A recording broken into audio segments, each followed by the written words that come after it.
You know what? We love a guy on a mission, a guy with a goal, a dog with a bone. And there's no harder mission, no greater goal, and no bigger dog than Scott Disick on his never-ending quest to win back Kourtney Kardashian. A tale as old as time. The guy who didn't know what he had until he lost it. The girl who just wanted a family and quiet happiness. Seems like their relationship has had more ups and downs, more plot twists, more shock and awe than any relationship on the show. Without Kourtney and Scott, the drama on the show could have very easily fizzled out. Bible. But alas, their romantic relationship is pretty much over. It's nice remembering what could have been though, right? Well, until recently, Scott was pretty darn focused on what could be. From proposals, to grand gestures, to questionable lapses in morality, here are all the ways Scott Disick has tried to rekindle his relationship with Kourtney Kardashian. Let's really quickly run down their relationship from start to whatever it is now. 15 years, people! It has been 15 years! A decade and a half of ups and downs and fights and TV shows and spin-offs and kids. Gotta give these two their props for longevity. The pair met in 2006 while Kourtney was dating someone else. They met at this guy's mansion, and according to Kourtney, he was so annoying. He was 4 years younger, he lived in New York, and he didn't have a job. Okay, so not exactly love at first sight, nothing wrong with that. The very next year in 2007, the pair started dating. This is the same year that Keeping Up with the Kardashians premiered, so we were introduced to them very early in their relationship. In an early episode, the two almost got married in a quickie ceremony in Vegas. Sound familiar, right? In 2008, the pair split for the first time after Kourtney found evidence of Scott cheating on his phone. The pair got back together in 2009 during the filming of Kourtney and Khloe's spin-off series, Kourtney and Khloe Take Miami. A year later, Kourtney breaks things off with Scott again after his infamous drunken night out where he interrogated a waiter and punched a mirror at home, leaving him bloodied and very, very single. Now this is where the timeline gets tricky. Somewhere in the bowels of 2009 and 2010, they got back together. Then finally in 2015, after 3 babies and several ups and downs, the pair finds themselves some peace when Kourtney calls it off once again. This time, Scott was caught with an ex while on a partying binge, so when I say peace, I mean in quotes, italicized and with an asterisk. But this entered us into what I call the simple Disick era, where Scott isn't ruining his own life and the pair truly are co-parenting like normal adults. Paradise. But building that paradise took some tough lessons, and Scott certainly was in the trenches trying to learn them. The first big romantic gesture from Scott was that whirlwind wedding proposal in Vegas in 2007. Would you hate if I asked you to marry me right now? What do you mean? Tomorrow? Are you serious? We all know the story.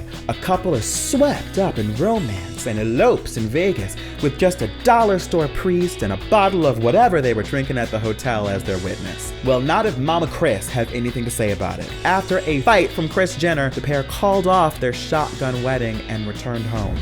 Side note, there didn't seem to be the same level of concern from Kris for Kourtney's most recent shotgun wedding attempt with Travis Barker, but that's tea for another day. The proposal itself was kind of weird though. It almost seemed like Kourtney was just like going along with it, stating, I love Scott. I guess, why not now?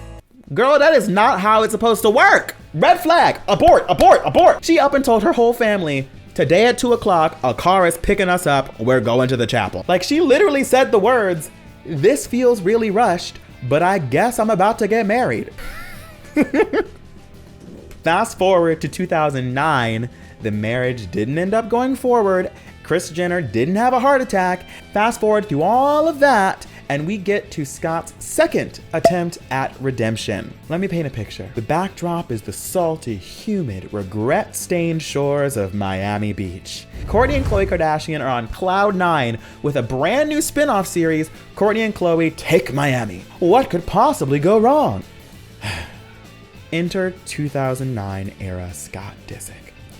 The Dark Ages. Scott visited Kourtney in Miami while she and Khloe were filming the series, and during that rendezvous, Scott and Kourtney conceived their first child, Mason.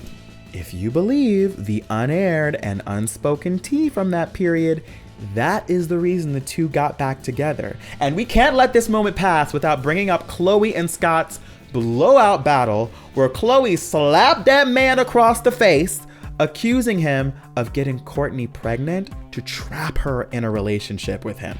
So I guess maybe this was Scott's second attempt? Y'all, this is chaos magic. And before we move on to attempt number 3, we have to just address the absolute bedlam that closed out Scott's second go around on the Kourtney Express. I need to do what's best for me and my baby. I'm done. Caught on camera during the filming of Kourtney and Khloe Take Miami, Scott had an absolute meltdown, screaming, acting violent around, even towards Kourtney, punching a glass mirror, leaving a trail of blood behind him. And in one of the more disturbing instances from the dark ages of Disick, he can be seen shoving a $100 bill in a waiter's mouth. And obviously attempt number 2 didn't work, and Scott Disick found himself on the wrong end of the most forceful Kardashian ouster yet. The only thing tethering him to the family at this point were their kids, and Kourtney was looking forward to a long, happy life out of the Scott Disick business, right? Girl, right? Wrong. Absolutely not. Kourtney and Scott reconciled off camera shortly after the 2009 incident, and by 2010 had been going strong again for about a year. Scott, being Scott, decided that this was the moment he'd been waiting for to lock things down.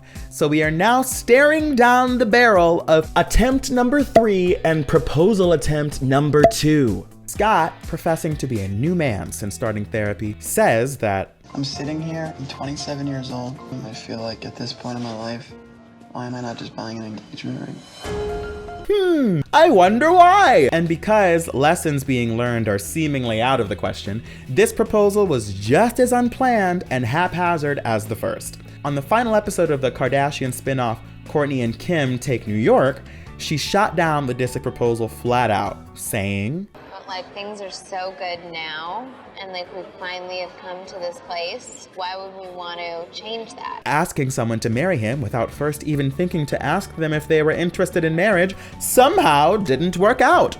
How did we not see this one coming? Through years of ups and downs, we enter the era of somewhat peace and tranquility. In 2017, Kourtney did confirm on social media with a post captioned, Mom and Dad back at it again with the co-parenting skills, that the two were not together romantically, but just as parents to their 3 awesome kids. Cut to more present day, Scott, being single again, admits, In my head, like, seeing you around any guy bothers me.